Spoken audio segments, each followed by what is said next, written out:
এই হিংসা কিভাবে পৃথিবীতে ছড়িয়ে পড়েছে। আপনারা হযরত আদম আলাইহিস সালামের নাম শুনেছেন।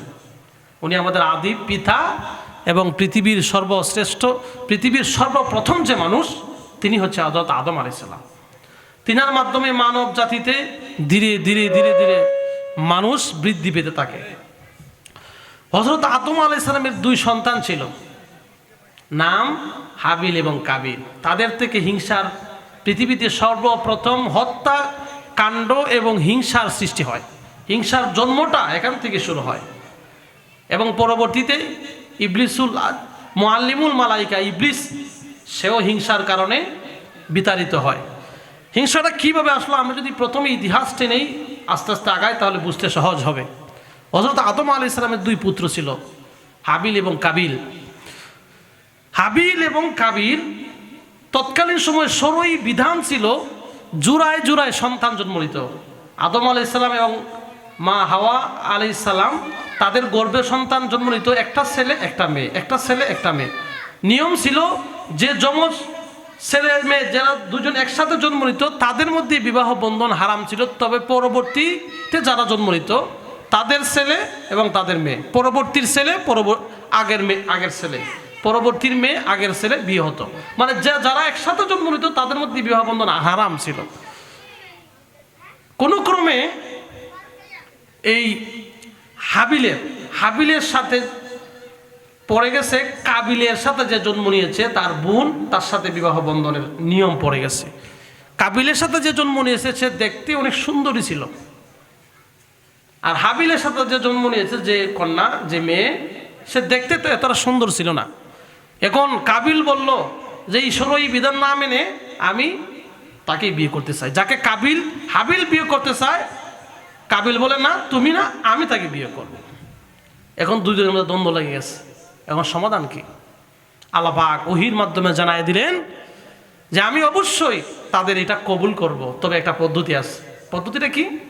পদ্ধতিটা হচ্ছে তারা দুজনে আমার রাস্তায় কুরবানি করবে, আমার রাস্তায় কিছু উৎসর্গ করবে, যারটা আমি গ্রহণ করব শুধুমাত্র তাকেই এই বিবাহের অনুমতি দেওয়া হবে। তখন হাবিল ছিল নেককার, কাবিল ছিল বদকার। মনে রাখবেন, কাবিল ছিল বদকার, হাবিল ছিল নেককার। তখন হাবিল কি করলো, সে আল্লাহর রাস্তায় তার লালিত পালিত মোটা তাজা একটা পশু, এটা আল্লাহর রাস্তায় সে উৎসর্গ করেছে। আর কাবিল কি করলো, তার শস্যক্ষেতের কিছু গম একটি বাটা বা তালাতে নিয়ে সে নির্দিষ্ট স্থানে রেখে দিছে। তৎকালীন সময় শরীর বা আল্লাহর বিধান ছিল যদি কবুল হয় তাহলে আকাশ থেকে একটা অগ্নি মাটিতে এসে এটা সুমের আকাশে নিয়ে যেত। এখন দেখা যায় হাবিলেরটা নিয়ে গেছে দুম্বা, কিন্তু কাবিলের এই গমের দানা আল্লাহ পাক নেয় নাই। তখন কাবিলের মাথা হয়ে গেছে গরম, আল্লাহ আমারটা কবুল করছে না, করে ফেলেছে হাবিলেরটা। তখন সে বলল আমি তোকে হত্যা করব। ঠিক তখনই কি করলো, সে তার ভাইকে হত্যা করলো। কিসের কারণে? হিংসার কারণে। এখান থেকেই পৃথিবীতে হিংসার বীজ বপন হয়েছে। এভাবে আল্লাহ তাআলা বলেন পৃথিবীতে হিংসার বীজ সর্বপ্রথম হাবিল কাবিলের হত্যার মাধ্যমে প্রসার পেয়েছে। এই রোগ ধীরে ধীরে মানুষের মধ্যেও ছড়িয়ে পড়েছে। ব্যক্তি জীবনে, পরিবার জীবনে, সমাজ জীবনে প্রতিটা মানুষের হৃদয়ের মধ্যে হিংসা রয়েছে। এই হিংসা থেকে বাঁচার জন্য আমাদের করণীয় হলো সর্ব অবস্থায় আল্লাহ পাকের জিকির করা, আল্লাহ পাকের স্মরণ রাখা। হিংসা মনে চলে আসলেই তওবা ইস্তেগফার পড়ে নেওয়া, অন্যের উন্নতি দেখলে তার জন্য দোয়া পড়া। কাউকে টেনে নিচে নামার জন্য যে উদ্দেশ্য মানুষে করে, আমি যে আয়াতে কারিমা তেলাওয়াত করেছি, আল্লাহ তাআলা বলেন ইয়া আইয়ুহাল্লাযীনা আমানু, ওহে ঈমানদার বিশ্বাসী, তোমরা যারা ঈমানের দাবি করো, ঈমানের হচ্ছে কথা বলো, আমানুজতানিবু কাসীরাম মিনায-যন, তোমরা অধিক অনুমান ধারণা থেকে নিজেকে বিরত রাখো। বা'দায-যন, কেননা অনুমান ধারণা গুনাহ। ওয়ালা তাজাসসু ওয়ালা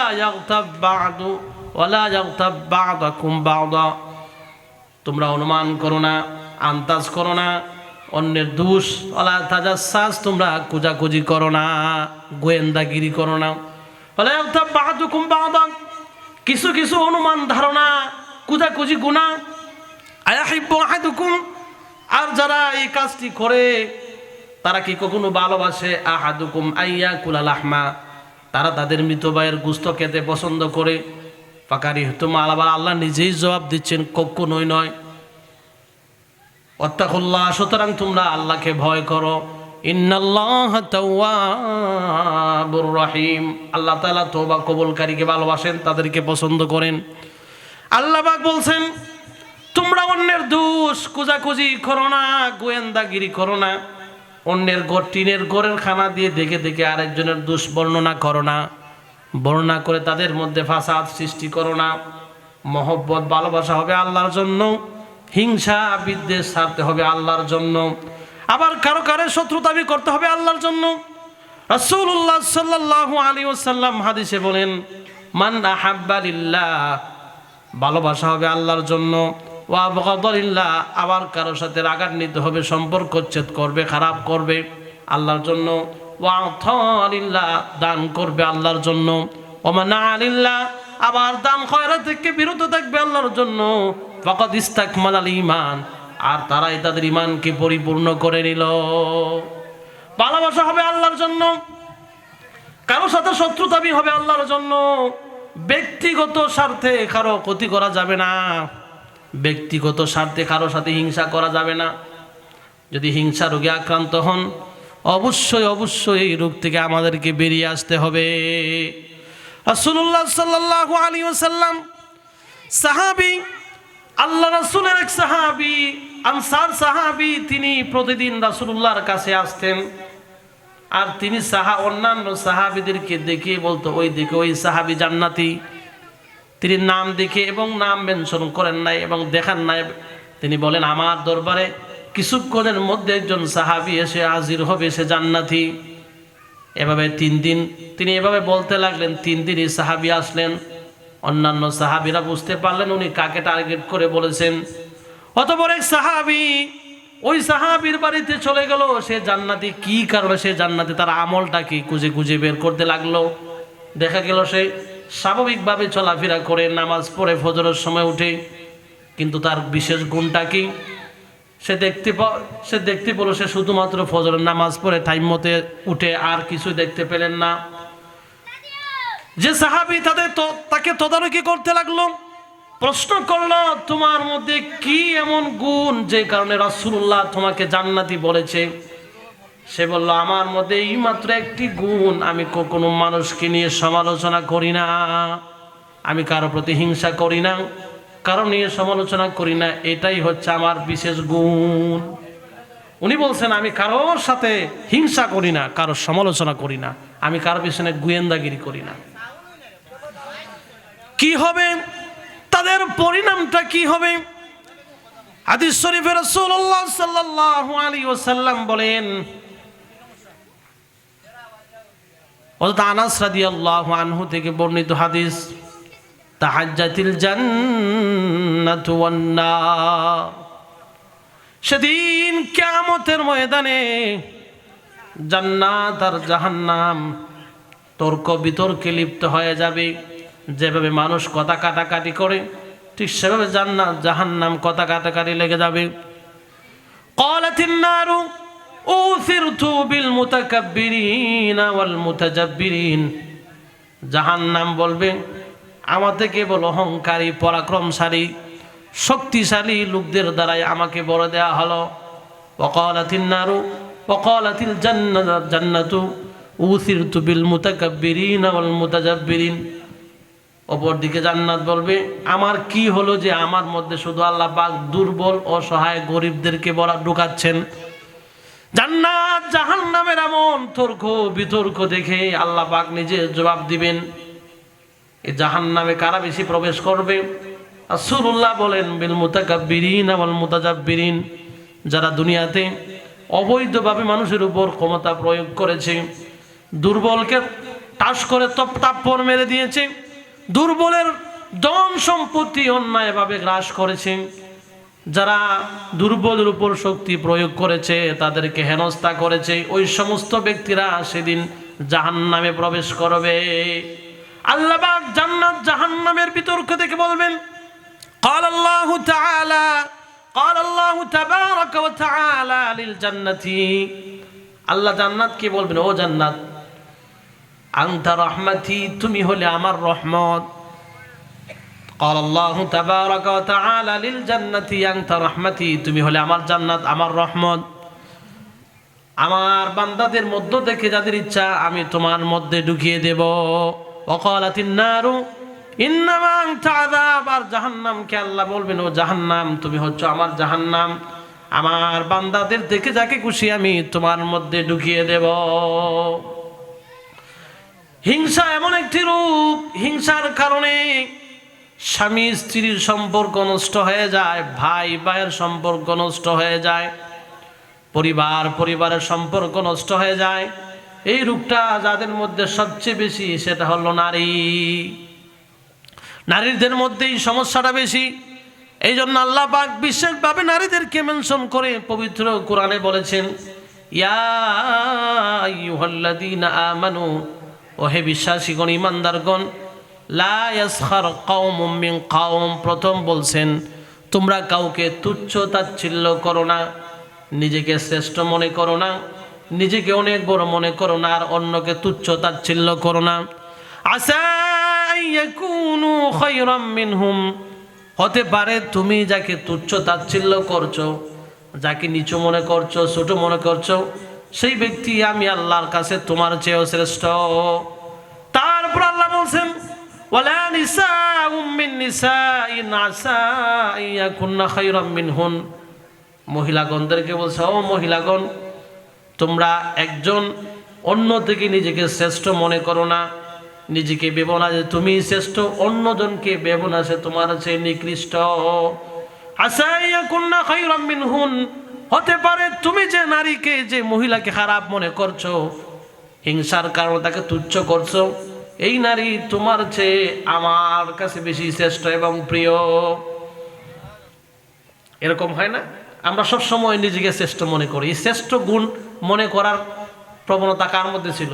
ইবলিসুল মুআল্লিমুল মালায়েকা, ইবলিসের মধ্যে ছিল। আল্লাহ পাক অন্য আয়াতে বলছেন, قال ما منعك ألا تسجد إذ أمرتك قال أنا خير من خلقتني من نار وخلقته من طين قال أنا خير من, আল্লাহ পাক বলছেন, قال ما منعك, ইবলিসকে বলছেন কিসে তোমাকে বাধা দিল? قال ما منعك ألا تسجد, যে তুমি আদমকে সিজদা করো নাই, ইদ আমারতুক, আমার আদেশ মানো নাই, আমার আদেশটাকে অমান্য করেছো।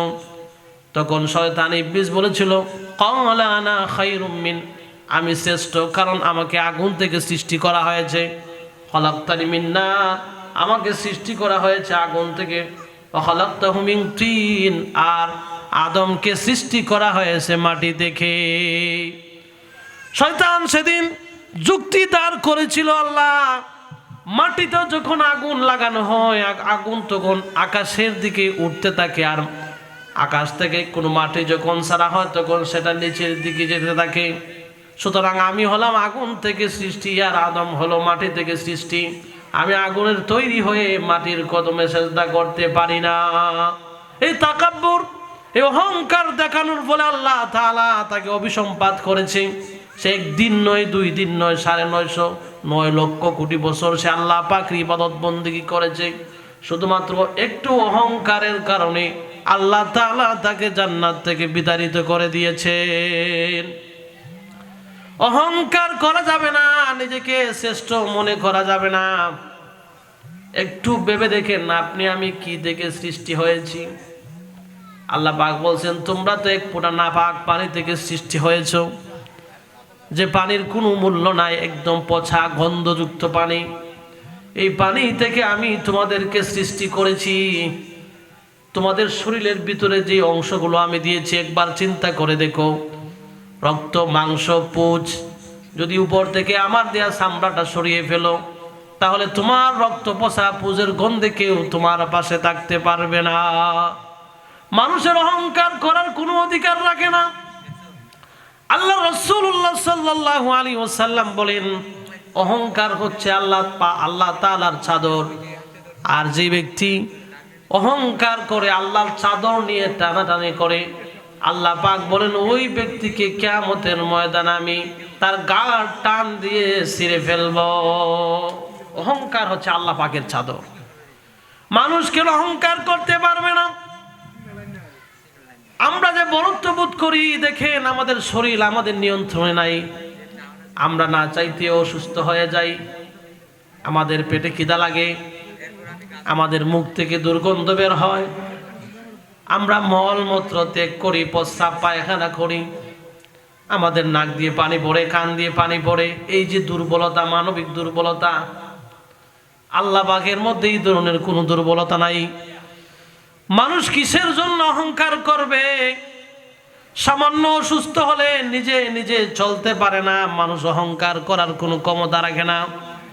আল্লাহ তাআলা মানুষের দুর্বলতা বোঝানোর জন্য আর অনেক উদাহরণ দিয়েছেন মানুষ কিভাবে অহংকার করে।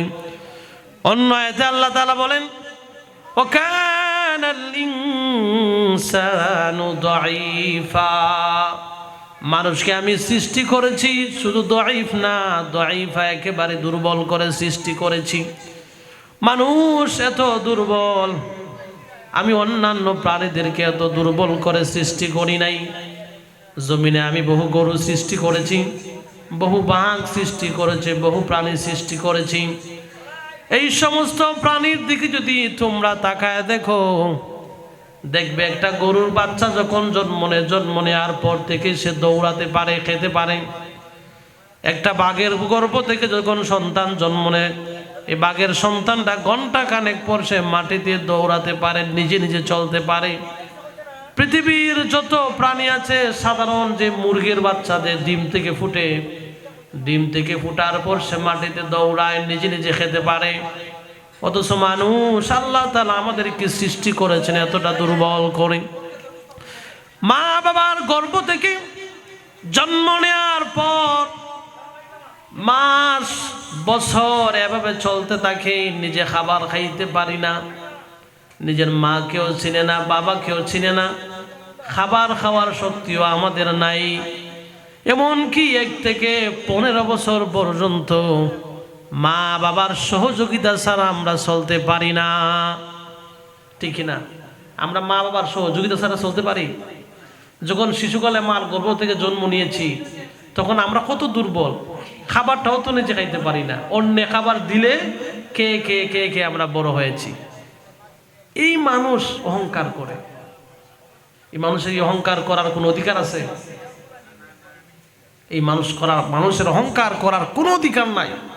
অহংকার, ইন্নাল্লাহা লা ইউহিব্বু মান কানা মুখতালান ফখুর, আল্লাহ বলেন আমি মানুষকে যারা অহংকার করে ফখর দেখায় এদেরকে আমি কখনোই ভালোবাসি না। আমাদের নবী মুহাম্মদ সাল্লাল্লাহু আলাইহি সাল্লামকে হিংসা করত। কারা হিংসা করেছে? ইহুদিরা। অন্যান্য যত নবী আছে বেশিরভাগ নবীগণ, অধিকাংশ আম্বিয়ায়ে কেরামগণ বনি ইসরাইলের বংশধর থেকে যারা তারা আগত হয়েছে, বনি ইসরাইলের বংশ থেকে। ইহুদি খ্রিস্টানরা তারা আমাদের নবীকে দেখেছে, জেনেছে, বুঝেছে উনি যে একজন নবী। একমাত্র হিংসার কারণে উনাকে এরা নবী মেনে নেয় নাই। হিংসাটা কি ছিল? যে তারা কথা হয়েছে যে আমাদের বংশ থেকে কেন নবী আসলো না, মানে বনি ইসরাইলের বংশ থেকে কেন মুহাম্মদ সাল্লাল্লাহু আলাইহি ওয়াসাল্লাম আসলো না, এই জন্য তারা উনাকে নবী মানতে অস্বীকার করলো। শুধু তাই নয়, অস্বীকার করার পাশাপাশি যারা মুহাম্মদ সাল্লাল্লাহু আলাইহি ওয়াসাল্লামকে ভালোবাসে তাদেরকে ওই হিংসা বশত মুহাম্মদ সাল্লাল্লাহু আলাইহি ওয়াসাল্লামের অনুসারী থেকে পথভ্রষ্ট বানানোর জন্য চক্রান্ত করে, এখনো করছে তারা। বনি হাসেম, বনি মাখজুম, আবু জাহেলের নাম আপনারা শুনছেন। আবু জাহেলের গোত্রের নাম ছিল বনি মাখজুম, বনি মাখজুম। আর মুহাম্মদ সাল্লাল্লাহু আলাইহি ওয়াসাল্লাম যে গোত্রে জন্ম নিয়েছেন এই গোত্রের নাম হচ্ছে বনি হাসেম। আবু জাহেল কিন্তু সে বুঝতে পেরেছে উনি যে একজন সত্য নবী এবং সত্য রাসূল। সে একমাত্র হিংসার কারণে তার কথা হলো আমার গোত্র থেকে কেন নবী আসলো না, অন্য গোত্র থেকে আসছে তাই সে নবী মানবে না। এই প্রবণতা আমাদের মধ্যে আছে। অনেক সময় গ্রামের কেউ হলে গ্রামের কেউ আমরা মূল্যায়ন করতে চাই না, গ্রামের কোন সন্তানকে আমরা মূল্যায়ন করতে চাই না। আর নিজের গ্রামে কথা বলতে অনেকটা ইতস্তত করি, না জানি কোন কথা নিজের উপরে এসে পড়ে, অনেকটা ভয় ভয় কাজ করে। আসলে অন্য জায়গায় যেভাবে বলি নিজের গ্রামে বলা যায় না। কথা বলতে গেলে তো ভারসাম্য ঠিক রেখে বলতে হবে, যার নিজের বিরুদ্ধে না যায়। আমরা নসিহত করি কিন্তু নিজে আমল করি না। আমাদেরকে একটা ভালো ব্যক্তিত্ব গড়ে তুলতে হবে, হিংসা বিদ্বেষ দূর করে ফেলতে হবে, পারিবারিক বন্ধন আমাদেরকে সৃষ্টি করতে হবে। আমরা অনেক সময় হিংসা করি, বংশীয় মর্যাদা দেখাই, আসে না এরকম অনেকে? আমি অমুক বংশের, আমি চৌধুরী বংশের, আমি সৈয়দ বংশের। এই বংশ নিয়ে অহংকার আছে না? নাই, আছে। এই বংশ কেন দিছে আল্লাহ, আর আমরা কেন ব্যবহার করি? আল্লাহ পাক কোরআনে বলে দিয়েছেন সূরা হুজরাতে, ইয়া আইয়ুহান নাসু ইন্না খালাকনাকুম মিন যাকারিন ওয়া উনসা। ওহে মানব কুল, মানব জাতি, আমি সব বিষয়ে খবর রাখি এবং জানি। আল্লাহ পাক এই আয়াতে কি শিক্ষা দিচ্ছেন ভালো করে মনোযোগ সহকারে বোঝার চেষ্টা করবেন। তিনি আমাদেরকে কি বোঝাচ্ছেন? ইয়া আইয়ুহান নাস, আল্লাহ পাক যে জায়গায় যে আয়াতে ইয়া আইয়ুহান নাস শব্দ ব্যবহার করেন, কোনো গুরুত্বপূর্ণ নসিহত বলার ক্ষেত্রে ইয়া আইয়ুহান নাস বলেন। যখন আমরা কেউ কাউকে কিছু বলতে চাই, বারবার বলি সাবধান, ভালো করে শুনো, ভালো করে বুঝো। আল্লাহ পাক কোনো আয়াতে কোনো বান্দাকে কোনো নির্দেশ দিতে চাইলে তো সেখানে ইয়া আইয়ুহান নাস শব্দ ব্যবহার করেন।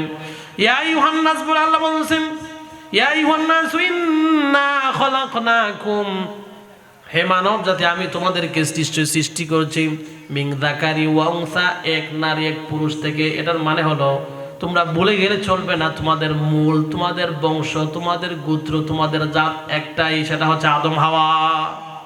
আল্লাহ বলছেন আমি আদম হাওয়া থেকে ওয়াজআলনাকুম শুউবা, ব্যক্তি গোত্র সম্প্রদায় এভাবে বিভক্ত করে করে পৃথিবীতে মানুষ সরে দিয়েছি, লিতাআরাফু, যেটা জানে তোমরা একজন আরেকজনকে চিনতে পারো। আল্লাহ তাআলা মূলত বংশ ভিন্নতা দিয়েছেন পরিচিতির জন্য, নাম ভিন্নতা দিয়েছেন পরিচিতির জন্য, আর আমরা এটাকে ভাগ করেছি শ্রেষ্ঠতার জন্য।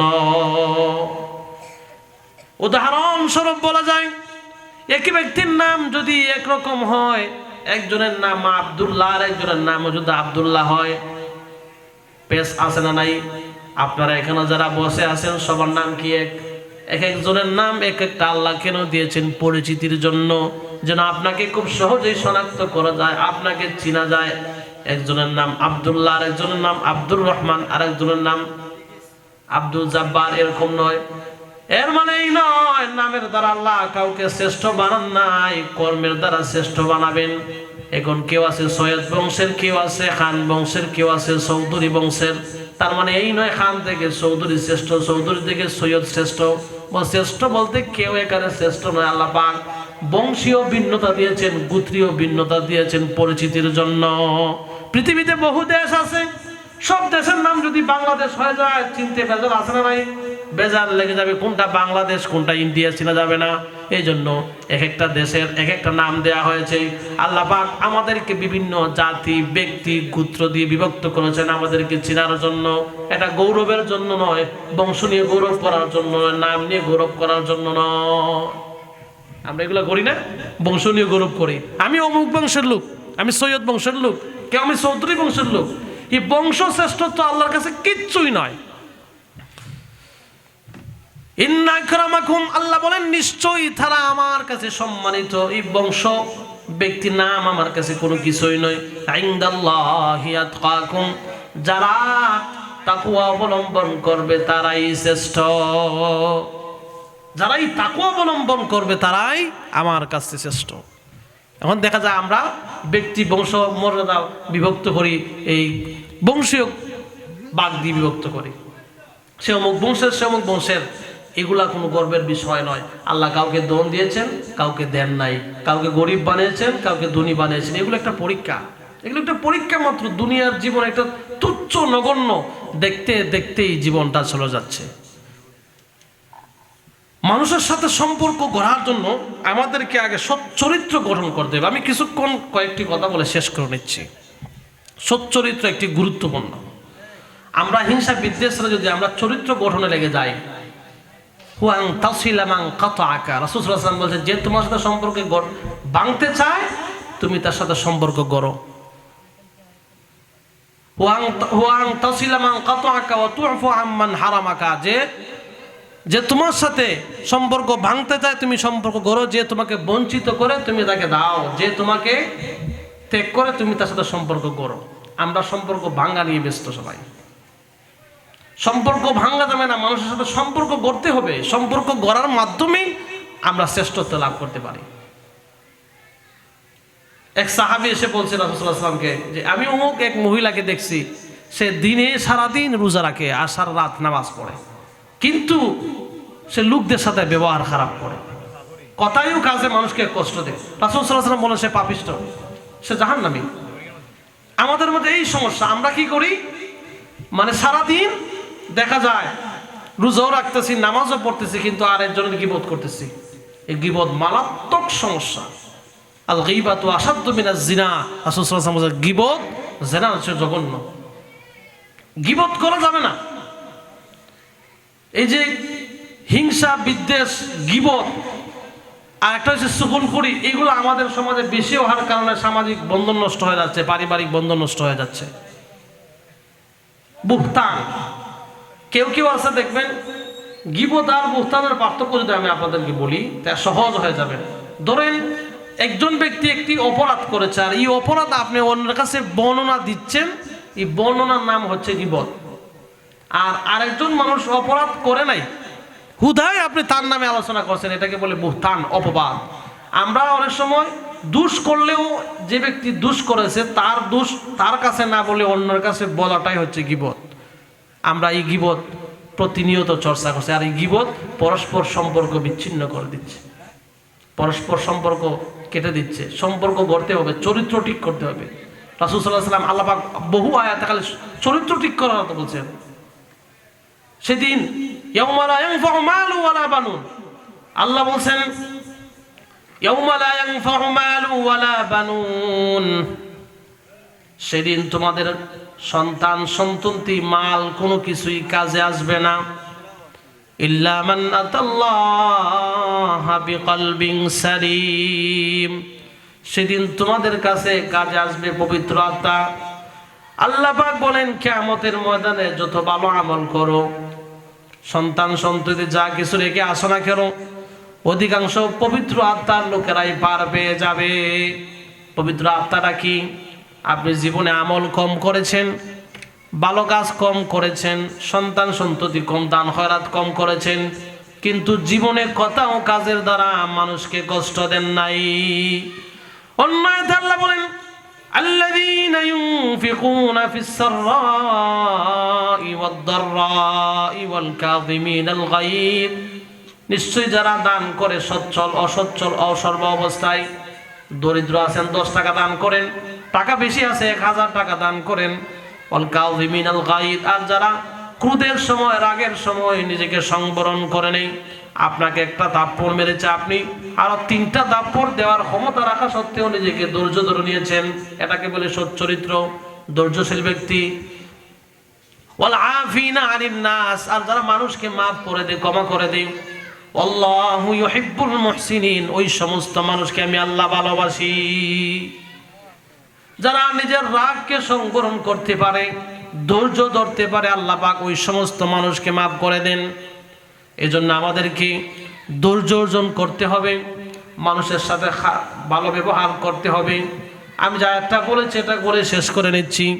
আল্লাহ বলছেন সেদিন সবচেয়ে বেশি জান্নাতে চলে যাবে, পার পেয়ে যাবে ওই সমস্ত ব্যক্তি, ইল্লা মান আতাল্লাহা বিকলবিন সালিম, যাদের আত্মা ছিল সুন্দর, মনটা ছিল সুন্দর, মানুষের সাথে ভালো ব্যবহার করেছে, কারণেও কারোর সাথে হিংসা করে নাই, পবিত্র হৃদয়ের পবিত্র আত্মার মানুষেরাই সেদিন পারবে, জান্নাতে চলে যাবে। এই জন্যে আমরা আমাদের হৃদয়টাকে সুন্দর করব। হৃদয়ে পবিত্র হলে হিংসা করার কোনো প্রশ্নে আসে না।